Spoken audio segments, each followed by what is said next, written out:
What's going on, everybody? It is Hunter here and Jake, and we are back with BoogiePod episode 58. Big 58, 2 away from 60, and a lot away from 100. So, Jake, how was your week?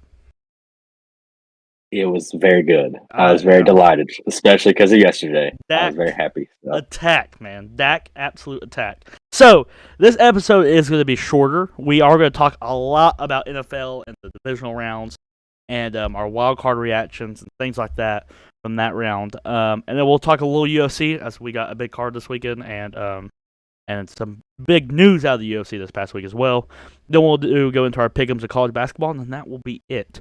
So as we get out of football season, things will start to slow down a little bit, and then we'll enter baseball season. They'll speed up a little bit more.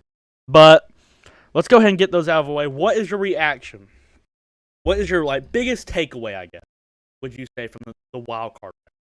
Like one thing that just comes to brain, you're like, that caught my eye going into the division. Or it might not even be having to go into the divisional round. Just be something that really shocked you, I guess. Yeah, biggest thing that shocked me is the Chargers probably aren't going to get rid of Brandon Staley. I think he was it was almost like he was trying to get fired, not resting your starters in a meaningless game. Like, it was literally meaningless. It wasn't like a long shot scenario. Mm-hmm. You might as well go ahead and play. It was 0% chance of anything improving. And then he blows that lead to Jacksonville, which Jacksonville played great, but I mean, dude. Yeah. You got to score one touchdown, you win. Then in the second half, I mean, come on. Yeah. I just can't believe it. If I was Herbert, I'm not signing a contract. No, I'm not to the either. Chargers. No, I'm not doing it because I know their team will pay you more anyways. Yeah. Here's the only thing that I think is very interesting about that whole situation. They did go and fire their offensive coordinator.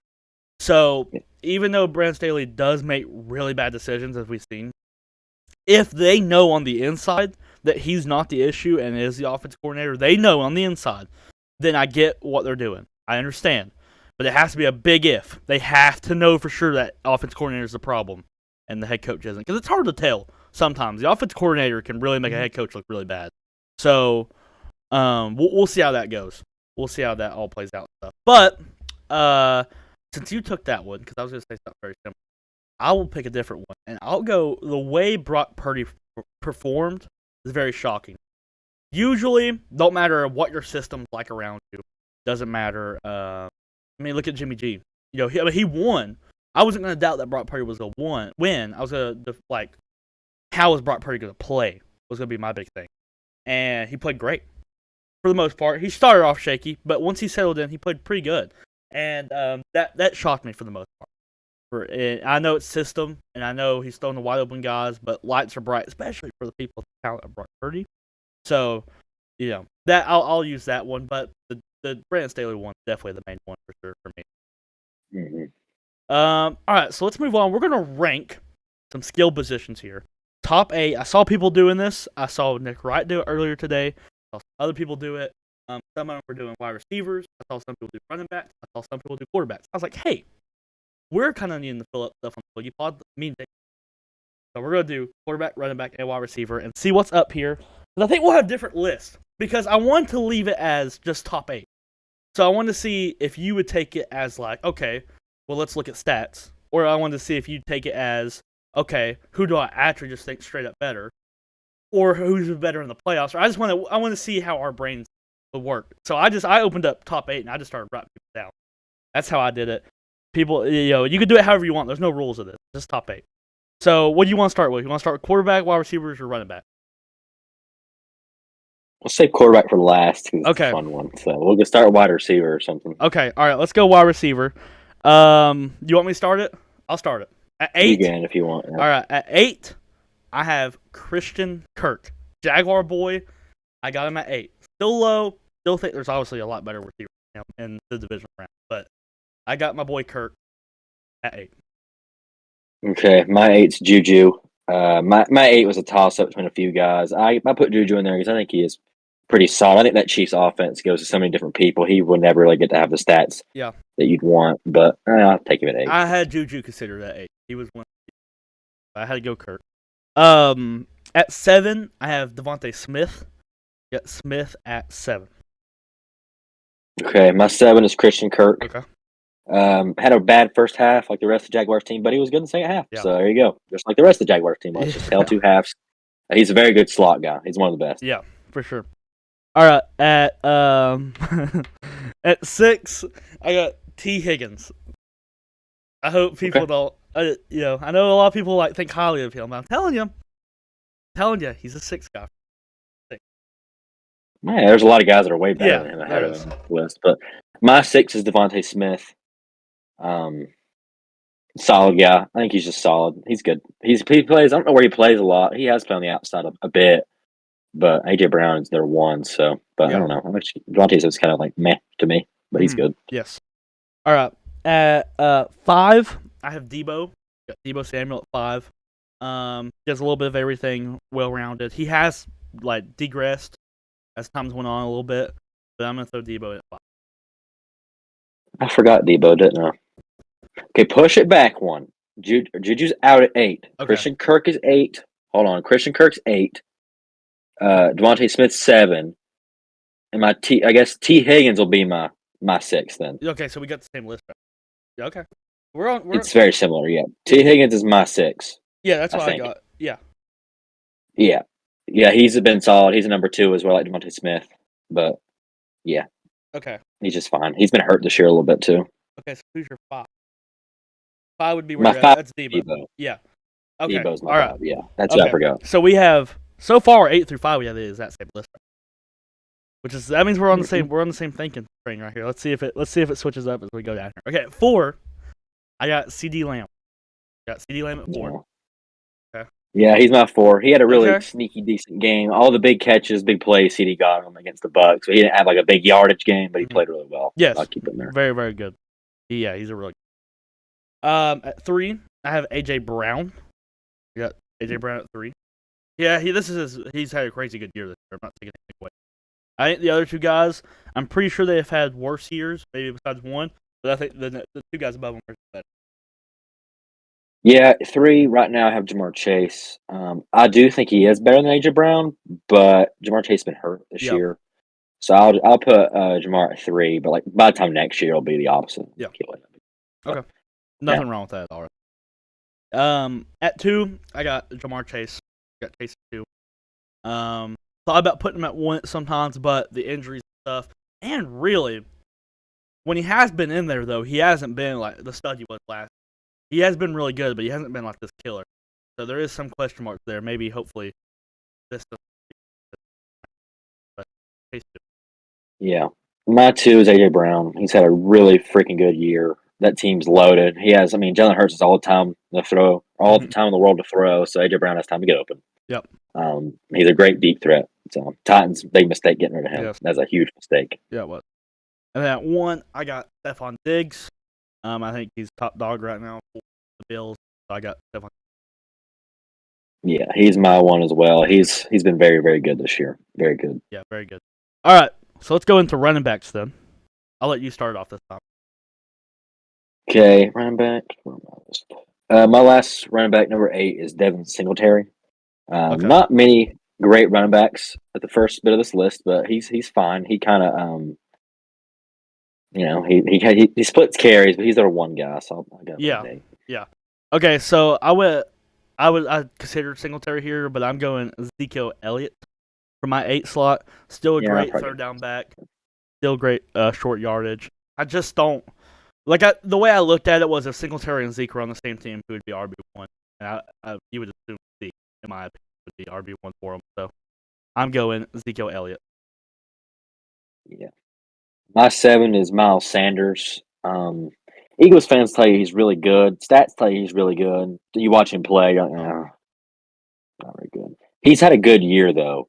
But I think they're going to let him go. I think they're going to let him go and get a new guy, like Bijan Robinson or someone in the draft.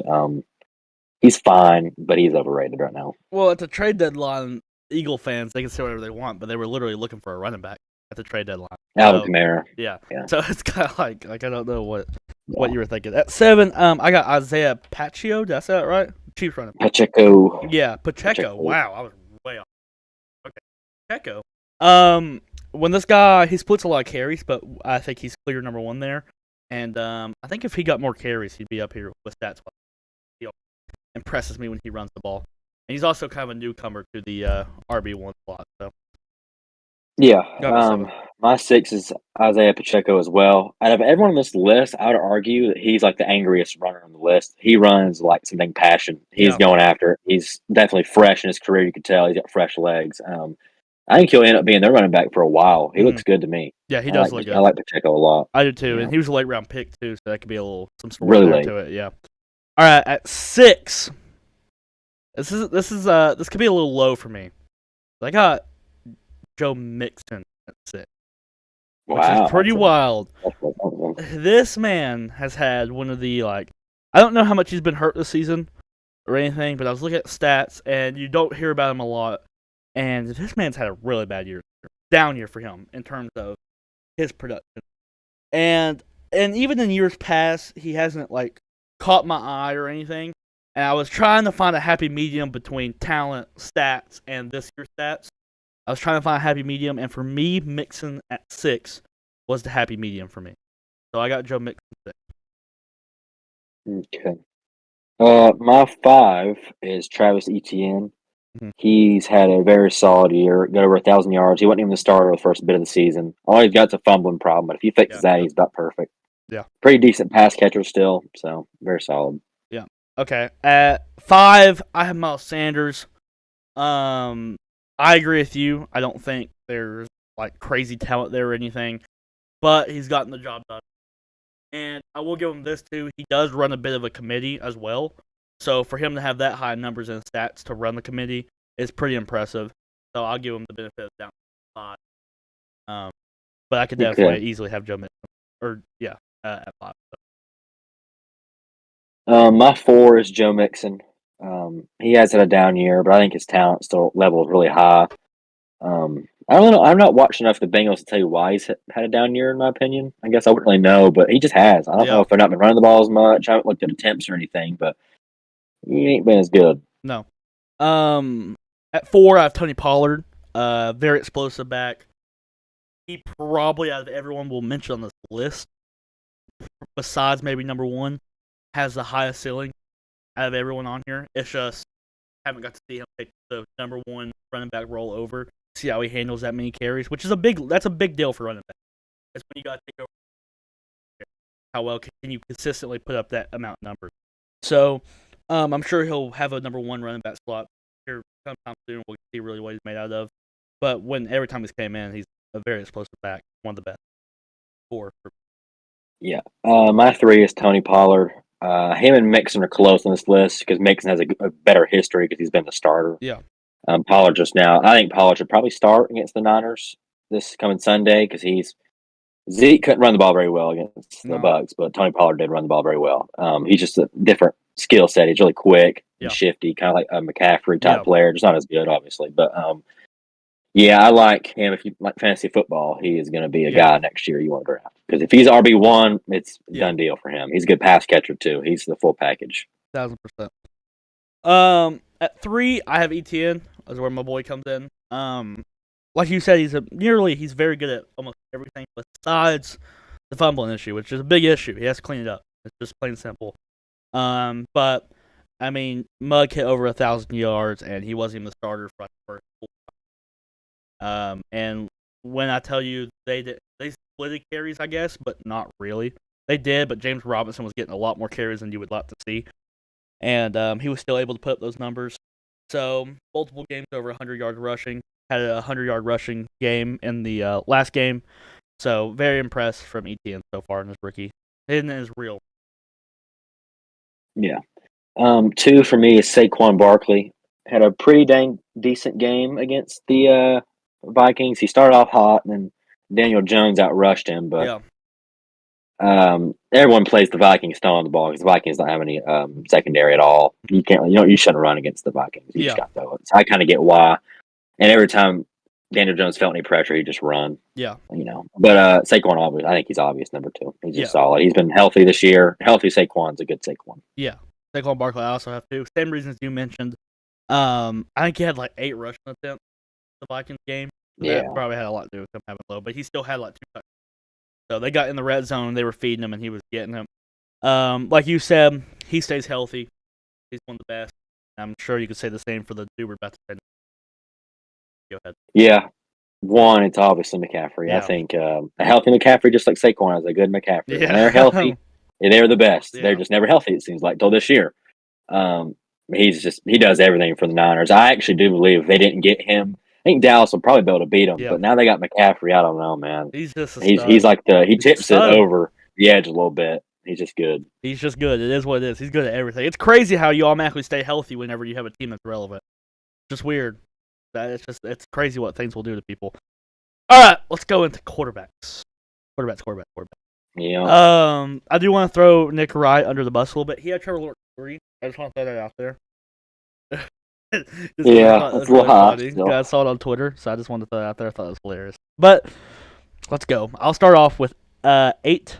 At 8, I have Mr. Brock Purdy. I think if you put any of the quarterbacks above him in the role that he's in with the 49ers would be a better team. Therefore, I got Brock Purdy. Yeah, Brock Purdy's my 8 as well. You said earlier you thought he had a good game against the Seahawks. I lean to disagree. I think his stats were fine, but if you watch it, he has like 3 or 4 balls that were like just tipped intercepts. Like he was very fortunate. Especially early on. Which interceptions are a thing. It happens, everybody. I get it. And it was his first playoff game. Yep. But yeah, the ceiling is so low. It is. At least for now, the ceiling appears to be low. He's probably at his ceiling. We'll see. Yeah. We'll see. But yeah, that offense can run with anybody back there. Yes. Yeah. So he's still been solid though. Not to discredit him. 100%. At 7, I have Daniel Jones. He's had a great game. He's looking to try to sneak up there. I'll give him credit. Bug's playing good, playing like a franchise quarterback, possibly. So good for Daniel Jones. He's getting there. He's getting there. He had a good game. He had a good game. If they go on the road and beat the Eagles this week, he is. If he plays remotely good. Yeah. Yeah, if he beats them, he is. My 7's also Daniel Jones. He did have a really career-defining game. He's a lucky fella. He's got like the best coach in NFC here soon. Brian Daboll is going to be the guy for the Giants. Probably the rest of his career if he wants to be. I think he'll probably get a Super Bowl with them. I think he's that good. I think he was with the Bills last year. Maybe he's a Bills product guy. So yeah, Daniel Jones was very good. Very impressed. I actually picked him to win, but I was shocked he played that well and they won. I figured they would just win because it would be like a dirty little game, kind of no one plays good. But he did well. Yeah, he did very well. He did very well. All right. So my 6. This is where I might lose here. I got Jalen Hurts at 6 because I think if you put anyone above Jalen Hurts in Jalen Hurts' position, they make the Eagles better. That's all I'm going to say. That's all I'm going to leave it at. So there you go. I got Jalen Hurts at 6. Well, I could talk about it a little more because I got him at 6 as well. Okay, go Eagles fans, it would be a dang massacre in the comment section if a lot of Eagles fans watch the show. But they are. I get why they like their guy. Jalen Hurts shows a lot of good flashes this year. I'm the same boat you are. If you stuck all these guys on the same team, there's no way you could put Jalen Hurts any higher than the rest of these guys. Yeah. There's no way. No way. His throwing ability's fine, but I'm telling you, he's going to be one of those guys. He's going to get paid a lot of money. And as soon as they pay him that money, he's not going to be able to get any parts around him. He's going to suck really bad. And last year he was so bad that it also kind of hurts him in my overall view of him. I'm trying to go overall the past year or two and this year. He's been great this year. Definitely a top MVP candidate. But that team's so loaded. It's just I can't give him full credit. I got to see another year of it. Yeah. Got to see another year. Yeah. All right. At 5, I have Mr. Dak Attack. Had a great dang game yesterday. If he continues this, way up. But I got to see consistency out. That's been his thing this year. One game he'll look like a top 2 quarterback. Next game he'll look like a top 10. So I need consistency out of Dak, and I'll be able to put him a lot higher. Right now I got him 5. Yeah, my 5 and 4. It's really close. It's kind of either way. I would say it's 4A, 4B. But 5, I'm going to put Trevor Lawrence. I think he's better than Dak, but he's only had one pretty good year. He's been pretty good this year overall. He had a bad start. He's been really good late. Had a bad playoff game, but then also a really good playoff game. It kind of cancels it out for him. I don't really know how to feel about it. If he'd have thrown one pick, I'd probably put him ahead of Dak in this list. He threw 4. That's 4. I know they were all his fault. And Dak, in one half. Dak has that same story. A lot of them aren't his fault, but some of them are really his fault. Yeah. So it's I got to put Trevor at 5, but he'll be top 4 by next year. So it's really no. Yeah, I completely agree. 5 and 4 very close. Yeah, I got 4. same reasons you practically said. I was got one slot ahead of Dak right now just because Dak had the stats he had with significantly less games. That's the only thing. But they were very similar boats in the sense of, a lot of those picks for Dak weren't really his fault. That's an interesting thing, actually, this morning. Dak threw all those picks, but they really don't matter. He's still scoring 30 like a game. Like, you could say whatever you want to say, defense doesn't matter, whatever, but they don't matter. So, I mean, at the end of the day, I don't really understand. But let's talk about Dak. I have Trevor Lawrence at 4. I still think the talent difference is the only reason I got him 4. But my 4 is Dak Prescott. Of course, I said it was really close. It's, interchange them. Great playoff game. That was easily the best game of his career, I'd say. He's played some games similar to that, just not that big of a stage. That's a big stage to be playing Tom Brady at his house and in the playoffs. I know that Bucs team wasn't that great. I picked the Bucs to win just because it's Tom Brady at home. Yeah. And I just think he would go to the rise to the occasion, and he didn't. Tom Brady's really bad, but Dak this year has been shaky. It's probably been statistically the worst year of his career. But he's still leading a top 3 offense, I'm pretty sure, which is hilarious. It's kind of weird. He's running a dang Brett Favre offense, throwing 2 picks a game and still scoring 30 points.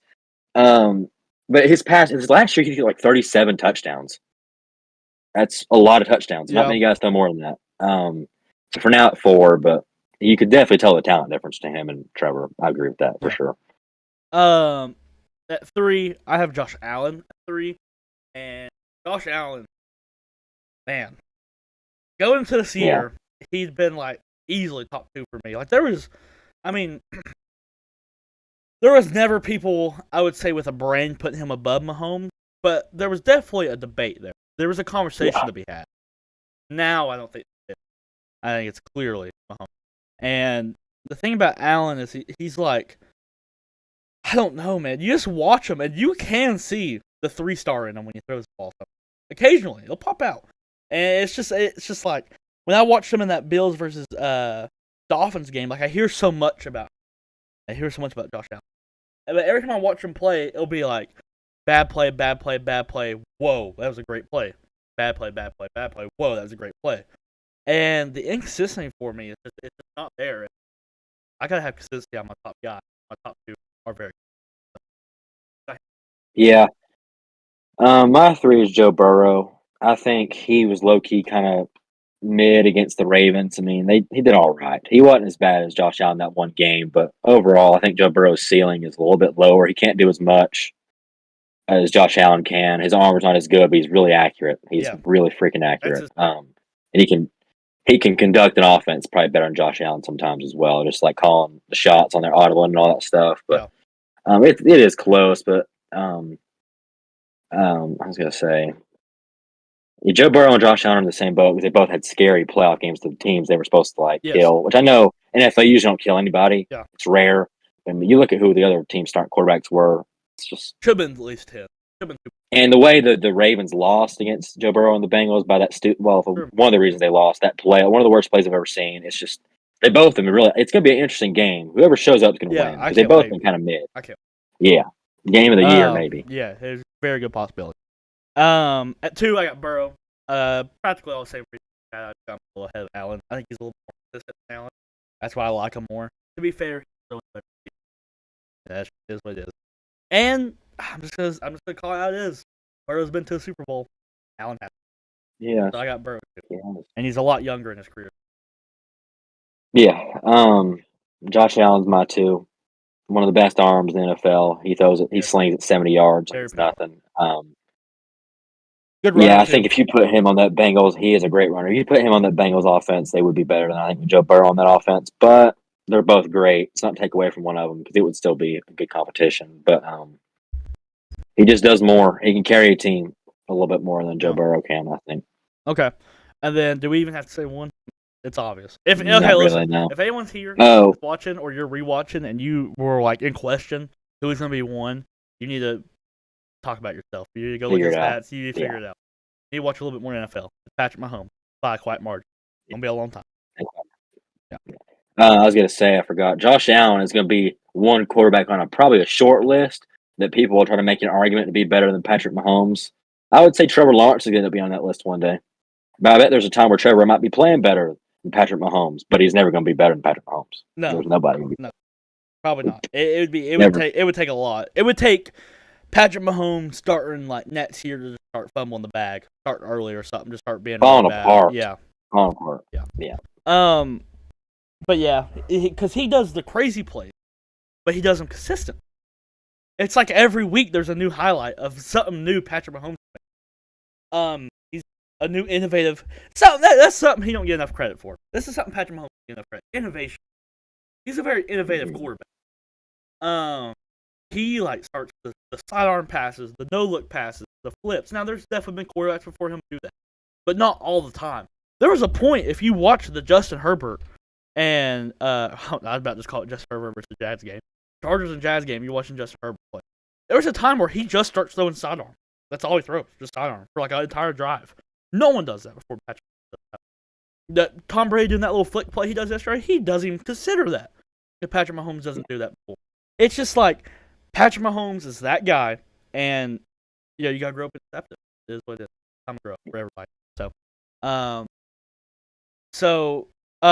Dad. Okay, we got a whole bunch of time. They didn't talk about that, but Dad said Bengals over Bills. Thought, Dad, we will get to you right here in a moment. We were about to talk about that right here in a moment as we're going into our divisional predictions.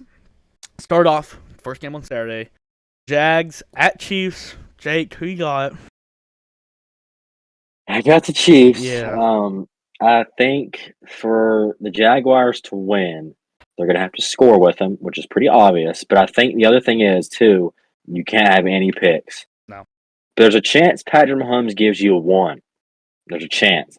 So Trevor needs to be about perfect. Yeah. Maybe he can throw 1 and get away with it. I would highly doubt it. But I would say I think this is a weird, easier matchup for your defense outside of Mahomes and Kelsey because the wide receiver play is not as good as it is on the Chargers. So it's like if you can somehow handle Kelsey, you have a good chance because that's like the main guy. Yeah. But Mahomes is just too good right now, and I think they're on a roll. I do think it'll be close because I saw a lot of Chiefs fans saying we got a free one on dang Saturday. No, you don't. No. Because I think the Jaguars have so much momentum out of that second half. That bad first half is the best thing that could have happened to them. Because now they're feeling it. They got it all figured out for the Chiefs. But I got Chiefs probably by 3, maybe 7. Okay. It'd be close. It's going to be like a heartbreaker for all the Jaguars fans out there. It's going to be close. Well, I can tell you right now. I can tell you as a Jaguars fan, unless we're up by a lot and they just make a crazy comeback, if we lose by 3, I don't think I could be heartbroken. There's no way I can be heartbroken. That's true. That is true. I think I can take it. I can take the punch if we lose by 3. I'm going to go Chiefs. I'm going to go by 10. I think they'll get us by 10. I think that Patrick Mahomes in the playoffs is different. It's completely different than what the Prince is ready for. I will say this, though. I do want to throw this out there because I agree with you for almost every other. So there ain't much for me else to say. But we'll say this much. If Jaguars and Trevor Lawrence finds a way to beat Patrick Mahomes and the Chiefs, everyone out there who has an issue with the way people talk about Trevor Lawrence, you better buckle up. It's going to get real. It's going to get rough. It's going to get really bad. Yeah. So you'll hear a lot of crazy things. Real quick. Yeah. I'm sorry. No, go ahead. There's just an interesting stat I saw is that Patrick Mahomes in his career as a starter has never not made the AFC Championship game before, and Trevor Lawrence has never lost on a Saturday. Oh, so something's going to end. Someone ain't making the AFC Championship game, and someone's going to lose on Saturday. We'll see who it is because it's a weird stat there. Someone's never lost on Saturday. Trevor's never lost on a Saturday ever in his whole career. Yeah, it's ridiculous. It might happen now though. He'll be 50-something-1. Yeah, but hey, it's okay. No shame in losing to Patrick Mahomes. All I want out of the game as a Jaguars fan perspective, and not just look at the sport from a Jaguars fan. All I want is Trevor to play good, and I want momentum to be going in the next season. It'd be awesome to win. Don't get me wrong. I would love to win. That would make my entire week. We won. That'd make my entire year.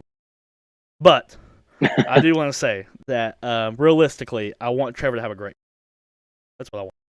So, all right, let's move on. Giants at Eagles. That will be later that night. Which, by the way, we're going to be talking about UFC later. UFC and NFL. Y'all gotta work it out. Y'all gotta figure out something. Yeah. You gotta figure out something. Come on. You're lucky. I'm telling you right now. Listen to me, UFC. You're lucky that it's on the Eagles and Giants game. If it was on any other game, literally Jags, Dallas, or Bengals and Chiefs, probably wouldn't be watching you. You're lucky that it's on literally the worst game, probably.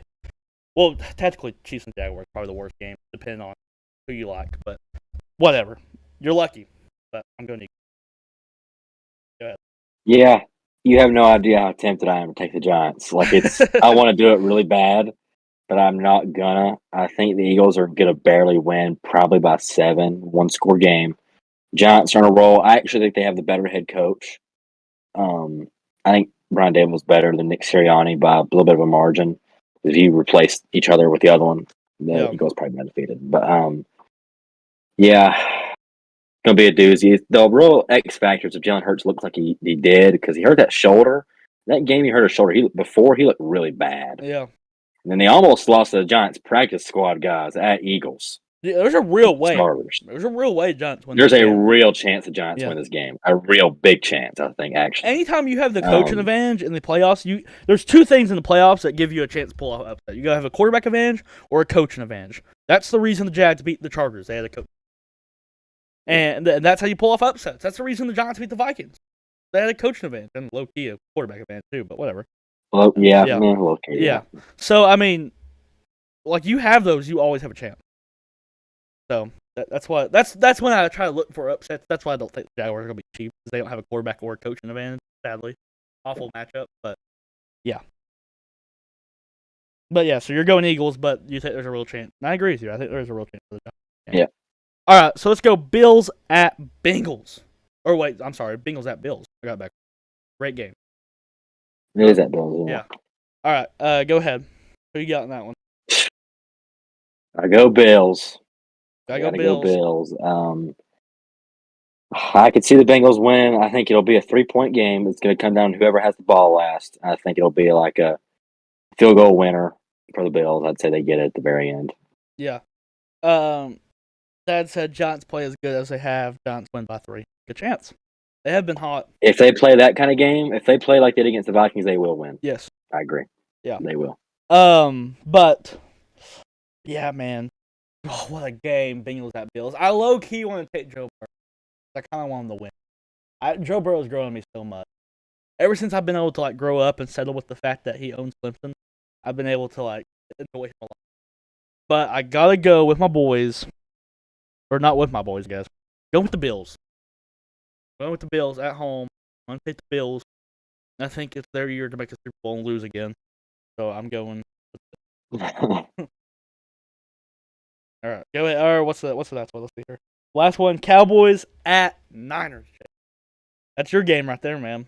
I was saying I won't take Dallas till they win a playoff game. Now they've won one, so I can take them, but I'm still not gonna. Not yet. I think the Niners are gonna win. I do think that the Cowboys have a big quarterback advantage, though.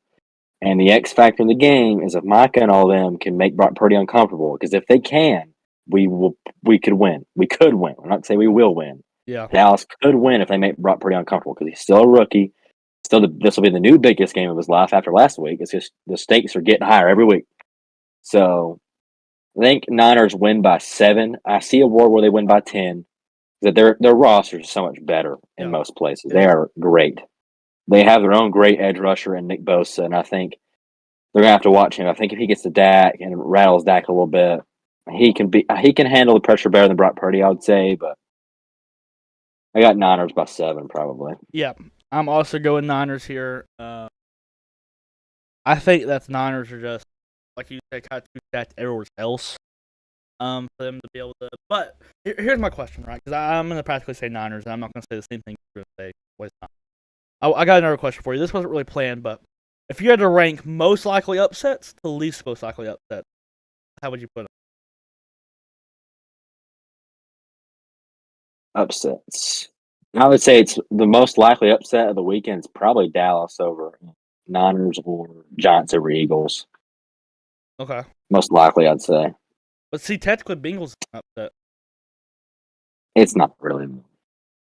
It's not being like. No, it's not. That's not like they're both proven great teams. How's that an upset? Really? Yeah, that's true. Jags are least likely. Probably Yeah. because they're playing the Chiefs. So but sad, dude. It's terrible. I don't even. That said, that I think being too hot. So people that the Buffalo play like have win. That so. All right. I mean, yeah. Kind of what we got. I don't know if I think the Bengals are necessarily hot right now. They almost lost to the Ravens, but regardless, it is what it is. Let's move on to a little UFC talk here. UFC 283 is this weekend. It's Glover Teixeira versus Jamal Hill, which I'm surprisingly actually a little excited for in a weird way. I think this fight's going to be really 50-50 and actually a really great fight. I'm really looking forward to it. I think, we'll do our way too early prediction right here in a minute. But, because, you got, this card very interesting because you got Teixeira Hill, then you got Figgy Moreno, and then you have Gilbert versus Neil Magny. And the main event and co-main are great. Did you know Moreno is the favorite in this fight? Doesn't that blow your mind? I did not know that. Doesn't That's that, really interesting. very interesting. And I was looking at that and I was like, that can't be right. I looked at it more and it was right. And then you got Neil Magny versus Gilbert Burns, which should be an absolute blowout. And the rest of the card is not very good. But the main event co-main could be actually a really good fight. They really could be if they work out the way they are. I think they're both pretty much 50-50. But Glover Teixeira, Jamal Hill, what is your early prediction? I think Glover's going to take him down and submit him probably in the first round. There's a world where Jamal Hill sparks him. Yeah. Jamal Hill hits really hard. It's light heavyweight, so they're big boys. But I think Glover's too good. He's like a dang professor on the ground. He's old now. Yeah. He just knows it. He's more experienced. This is a huge jump up for Jamal Hill without all that talk. This is insane to get a title fight. Who did he fight last? Diego Santos. He lost to Paul Craig and then beat Diego Santos. And maybe he beat someone else in between that as well. I think he did. But his resume ain't good enough yet, No. I don't think. He could win, though. He It wouldn't shock me if he knocked him out. But I think Glover's going to submit him in the first round. Okay. I am going Jamal Hill knockout in round 1. You're just hoping. No, you're hoping the division gets cleared up. I'm going Jamal Hill knockout in round 1. Right now, I could change. I hope.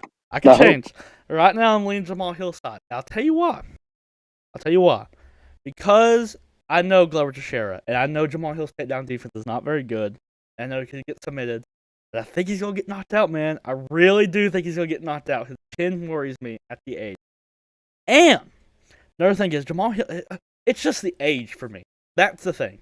And I know Yuri kind of like fumbled the bag a little bit with Glover there for a little bit. But I think it's the age for me on why I got to go Hill right now. If we had to pick today, I'd go Hill. Still 50-50. Something else very interesting. It's like the odds makers haven't been watching UFC because they have Jamal Hill as the favorite too, which is very odd. When looking at him, because when I was making my picks, I was kind of thinking, I was like, I might go 2 underdogs here, not to hint for who I'm going to pick later. I was like, I might go 2 underdogs here. And I looked and I was like, huh. I was like, that's kind of the complete opposite of what I was thinking. It's just weird. I don't know. But I think I'm going with the less options guy, but I'm going with the knockout. I think it's really going to happen with the 8. That's it. Figgy and Moreno is a co-main. This is the 4th time, and whenever they got announced for the 4th time, I was kind of like, meh. But now I'm kind of excited for it. I think it's going to be a great fight. This will be the last time we see that fight. I do think that, actually. Yeah, it has to be. Yeah. Does it have to be now? Well, I mean, one could lose and work their way back up. The other one, but I think they would make him fight like the whole division before they gave him another shot. I think Figgy, if he loses or even wins, maybe he's probably moving up. So he should. Yeah. But Figgy and Moreno, I'll pick first this time. I'm going Moreno right now. As of right now, I'm going Moreno. I originally said Figgy, but I've changed my mind. Go Moreno early on. I could change. I'm going, but listen to this. How I got winning. I got Moreno winning by knockout in round 1, 2. Absolute starchism. And here's why. The boxing advantage for Moreno really showed in the Kai Kara-France fight, a little bit with the kickboxing, but really in the Figgy fight, the last time they fought, he had the advantage. There's no power. But he showed power against Kai Kara-France. I think he'll show it against Figgy. I think the weight cut for Figgy, and Figgy's been out for a while. He's been hurt. He hasn't been fighting as much. And I think it's going to get him. I think Moreno's going to knock him out. Okay, my prediction is very simple. Not really sure I'm going to go on fight day, but right now my basis for it is if I see the weight cut If Figgy looks sick, I'll take Moreno because last time they lost, Figgy's weight cut was really bad. Yeah. Probably shouldn't have fought anyways. Mhm. He did, and he got just manhandled. He looks pretty healthy. I think Figgy will win just because I don't think Moreno's chin and power can hold up. I don't think Moreno's going to get knocked out, but I think he's prone to get knocked down like 3 or 4 times like he did last fight. Yeah, he is. Moreno's he's more cut out for this division. He looks a little more solid. Yeah, he does. He's just not as powerful. Yeah. I'm gonna assume Figgy's weight cut goes well, so I'm gonna take Figgy by decision. I think it's gonna be really similar to their last fight. I think you'll see the power difference. I think he'll just go to decision. I think he'll get a knockdown or two. I think Moreno will line him up sometimes. It'll be back and forth, pretty close fight, but the knockdowns will go in Figgy's way, and he'll win just based off that again. Okay. But I will say, if Figgy's weight cut is bad, Moreno wins easily. Like you said, I think he wins easily, but we'll see. Yeah, I would like to see the last time me and you were completely split on our early predictions on the BoogiePod and UFC because we're usually about similar. All right, big news this past weekend. The return of Jon Jones is here. He's going to be fighting Cyril Gane for the heavyweight title, and Francis Ngannou is officially not a member of the UFC. We'll see where he signs. Probably most likely PFL, I have to assume. Especially, I thought it was kind of a giveaway that Jake Paul offered him like a fight and stuff. It's pretty obvious he's probably going to go to PFL. Some things interesting here. We're just going to give our thoughts and opinions about this whole situation about Jon Jones returning and Ngannou and all that good stuff. Just an overview. My thoughts and opinions is I think it's very interesting that two sides of the story. Dana White said he wanted to leave to go fight lesser competition for more money, and then the other side is like Eddie Alvarez came out and said that from his insiders that it's practically that UFC just got outbidded, even though they were going to make him the highest heavyweight. There was another company that was even going to offer him even more.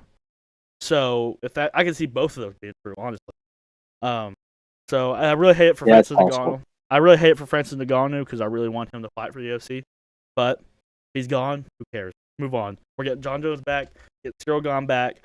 Very interested. Cyril Gane better fix up the takedown defense. And Jon Jones better get him down. Is what better happen because Cyril Gane's great standing up. So that's my thoughts about that. You explain your. Okay, my first take, I guess, with Jon Jones. That 8-fight deal is like a whole third act of his career. Yeah. Well, in my opinion, if he beats Cyril Gane, he's the GOAT already. Yeah, he needs one more. He needs that win. He's the GOAT. If he would have beaten Ngannou, he'd been the GOAT. He gets his heavyweight belt. It's obvious who it is, unless you're really big on the steroids thing, which I don't blame you. That's his only blemish. Plus, he's kind of a bad dude. Besides, but big deal. I'm really happy they got this done. I wanted to see him fight Ngannou because I think Ngannou has the best chance at beating him, just based off one punch power.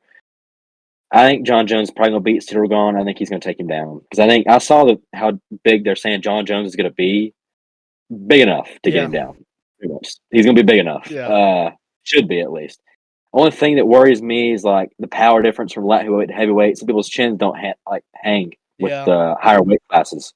That's my biggest fear because Cyril Gane can hit hard. We saw against Tatu Wasa. He can smack people if he wants to. He just usually doesn't. You don't have to do that. He's just chill. So I think Jon Jones will probably lay on him and get some ground and pound and win. It'll be a great fight, but it won't be as like lightning and fireworks and all that as you'd want. With the Ngannou deal, Ngannou is one of those guys. I don't believe anything that comes out of his mouth personally.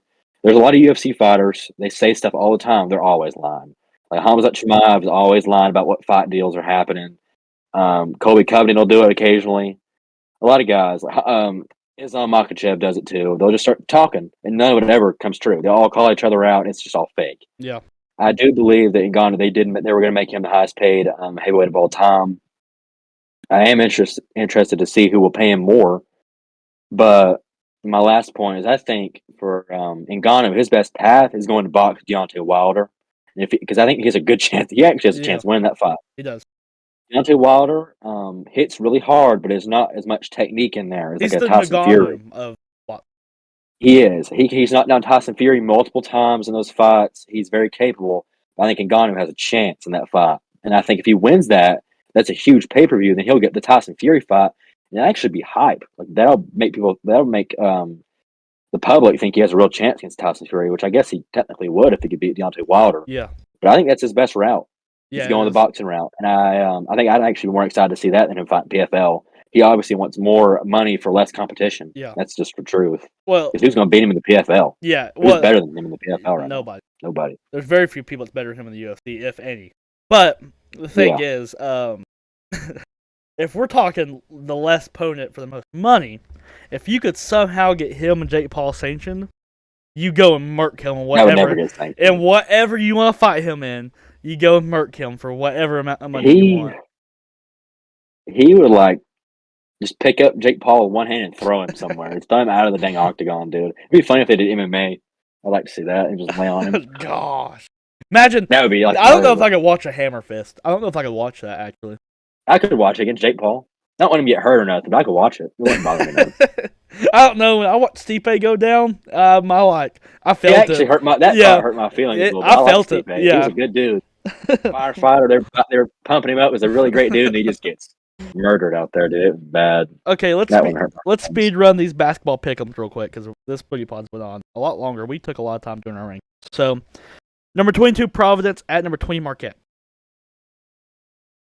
Marquette. Okay, me too. Number 14 TCU at number 12 Kansas. Kansas. Me too. Number 8 UCLA at number 11 Arizona.